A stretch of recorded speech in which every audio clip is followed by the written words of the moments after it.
From the Montana Ag Network.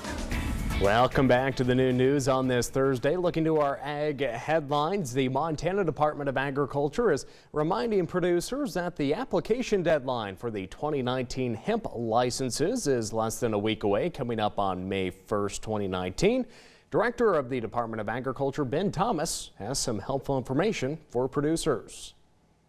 There were some big changes in the 2018 Farm Bill that was signed into law last December. What that bill did do was remove hemp from the list of controlled substances, but it does require for those states who want to allow the production of hemp, hemp can only be grown under an approved state plan, and that state plan has certain requirements. So in other words, to grow hemp, you have to do so under a license from the Montana Department of Agriculture at this time. The department will be issuing hemp grower licenses in 2 progressive stages. The first step is to get a conditional license, and this is what you need in order to purchase and perhaps import seed from outside of the country. Once that's done, there's a second step, and that's to get a full license.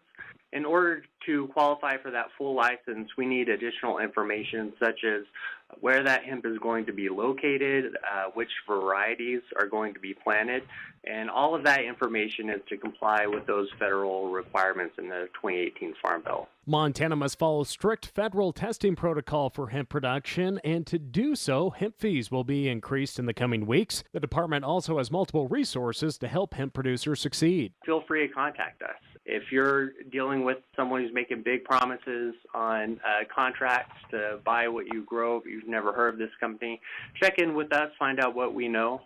There's definitely a lot of interest in this new crop, but there's also a lot of risk, and we want to avoid as much of that as we can. Again, the deadline to file for the 2019 hemp licenses in Montana is next Wednesday, May 1st. Visit agr.mt.gov/hemp for more information. Don't go away, we'll have more news right after this. Coming back this afternoon, the U.S. and China will resume trade talks next week. Representative Robert Lighthizer from the U.S. Trade Representative's office will travel to China to meet with trade officials, along with Treasury Secretary Steven Mnuchin. Next week's discussions will cover intellectual property, forced technology transfers, non-tariff barriers, and of course, agriculture. Both sides appear to be hopeful to reach a draft agreement by the end of May. The negotiations, which stem from the tit-for-tat trade war from last year, hope to bring tariffs to an end for U.S. agriculture. However, the ongoing African swine fever outbreak in China, which is forcing a more than 20% drop in China's hog production, will also reduce demand for soybeans and feed products, which is a top ag export for the U.S. But if the two sides can't reach a favorable agreement, the U.S. could be in a position to provide additional pork, chicken, and beef to China. In other news, your BLT may be going up in price. Tariffs are threatening to hike tomato prices between 40 and 85% if the U.S. withdraws from the tomato suspension agreement on May 7th, and that applies duties on Mexican tomatoes.